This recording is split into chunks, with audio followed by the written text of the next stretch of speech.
They come in all shapes and sizes. And if you've ever navigated the waters of BC's northern Gulf Islands, skirted its shores, scouted the inlets, chances are you've happened upon Squirrel Cove and maybe found a refuge here by this old bunkhouse. I've got a right ring around. Bill Rendall has lived in the Cove for 21 years. The bunkhouse is his home. And for the many boaters who pass this way, stopping in has become a ritual. We come up here every summer from the States. We've been coming 10 years, and he's always the highlight of our visit, is to come by and spend some time with him. He's pretty much the reason that we come to Squirrel Cove. There's nothing else really here for us. There's a box. Is that all right? You got it? So, 4 of you for dinner? Play-Doh? Yes, he's got big Play-Doh there. That's about what it is. At 67, Bill is somewhat of an entrepreneur in these parts. 10 years ago, he started selling his bread and cinnamon sticky buns from the back door. We haven't had any home baked for a long time. Thanks, Bill. Well, Julia, my estranged wife, she went to the store one day. She came back and she said, they're out of bread at the store. We need bread, so I'm going to make some bread, and those people out there need bread, so I'm going to make some bread and sell it to them. That was the start. We came in here with our dinghy, and Bill's boys used to come in here, and the boys would go out and take orders the night before, and then they'd go out and deliver these sticky buns to the boats in the morning. When we first came up, they came out to the boats and asked if we would like some bread. How many feet?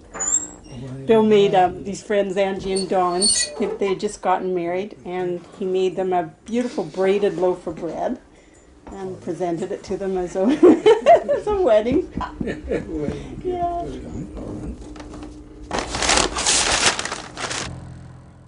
With a glass of wine in one hand and a fresh loaf of bread in the other, Bill will often motor out to meet old friends as they arrive back in the Cove.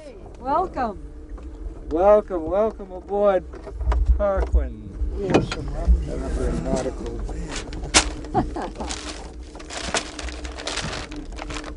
Oh man, does that smell good. Lovely. Etc. Still, while selling his bread has often served as an introduction to the many summer boaters, it is Bill's tales of a life well lived that his customers look forward to. And then we'd say, that'll teach them, and look at that, they aren't even shooting back. Hey, Reg. How are you? Good, how you doing? I'm doing fine. You look as though you're well. Well, yeah. I hear you're a man of leisure now. More or less, yeah. But for the many boaters who have grown used to Bill, his bread, and his stories, things are about to change. The sign out front the bunkhouse says it all. In 87, I needed dough. In 97, I needed rest. Hey, I think it's a cool sign. He does need a rest, maybe. Well, yesterday morning, we came in the dinghy up to the end of the dock, and we saw the sign, the red circle with the red slash through it. And we figured, well, that means he doesn't want us here. Yeah. So then we thought back, and we remembered all the logs that were laid out in front of the dock that you had to scramble through in order to get here to buy all the cinnamon buns that everybody came to buy. Another one, welcome. And Bill said, well, if they, people are welcome if they can get across the logs. So this year, the logs are gone, but the sign is up. But I figured, well, if I was willing to negotiate the logs this year, I'm willing to face the red circle with the red slash in it. Oh man, look at that. Here we go. We even have butter. I just don't like to get up in the morning anymore. So, it's nice when you don't have to go to work.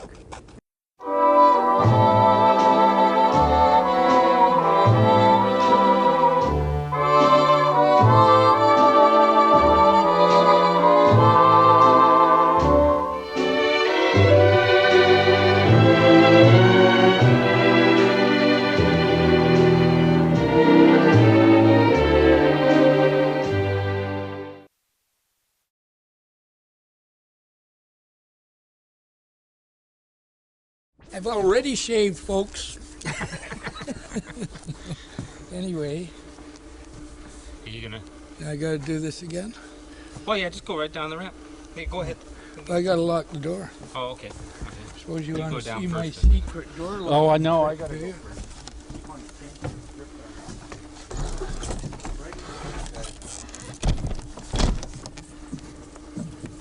It's burglar proof. Oh, you didn't. You're not gonna show that, because people come in and wipe me out. See, the door is locked. You can't. You're dead if you do that. I'll go and I'll sneak down to your place and throw away every key and leave all the doors wide open and say, I'm out.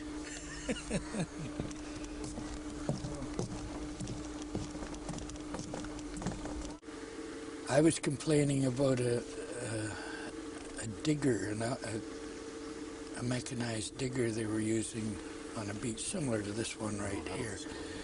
And it was a hydraulic digger.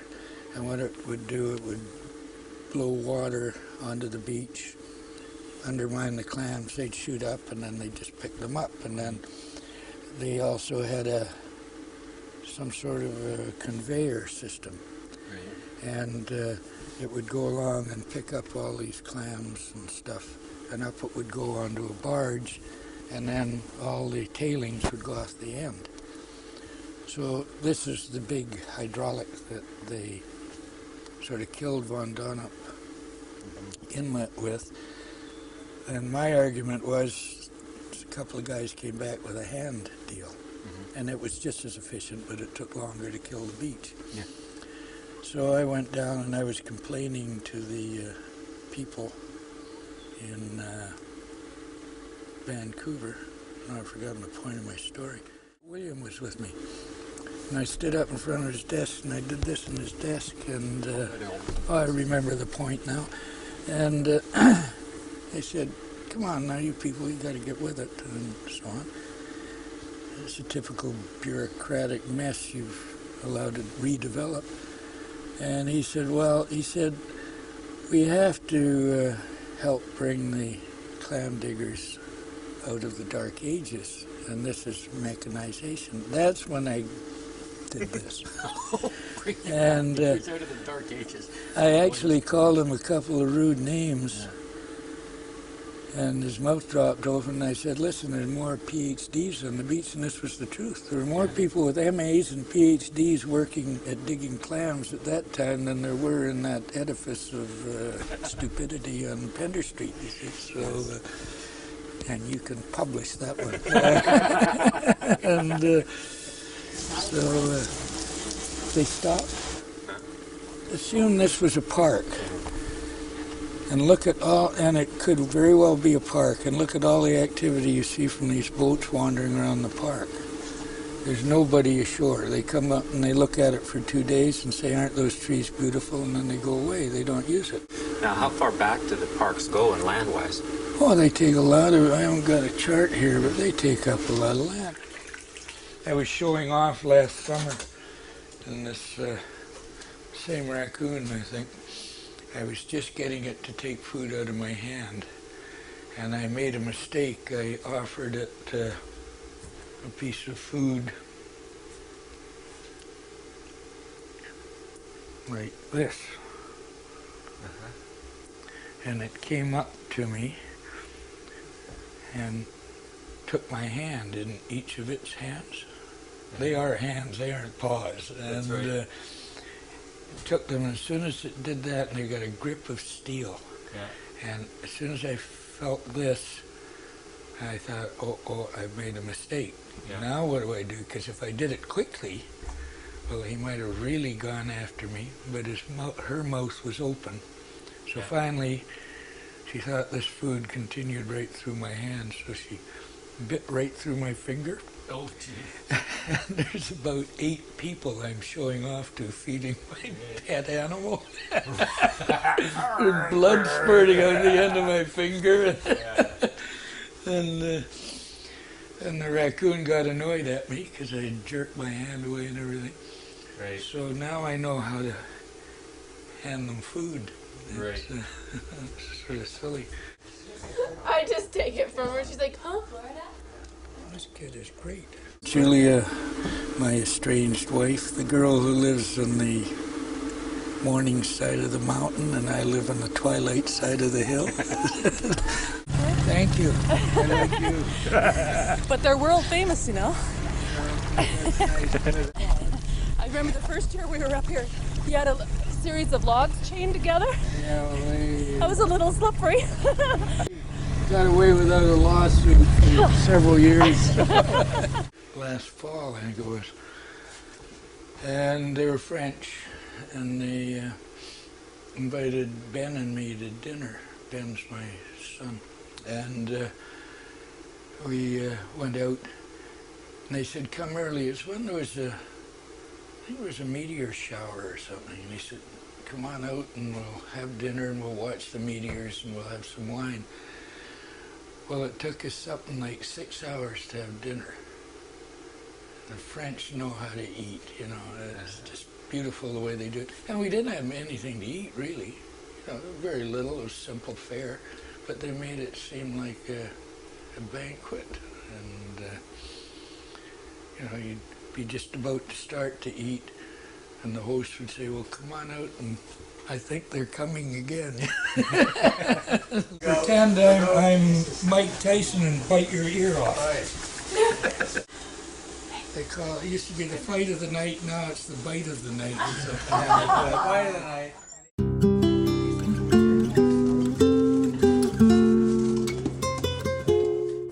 If I survive the fall, I'll just use up all the gas I got and spread it around and say goodbye. And hitchhike out of here on the first boat that's leaving.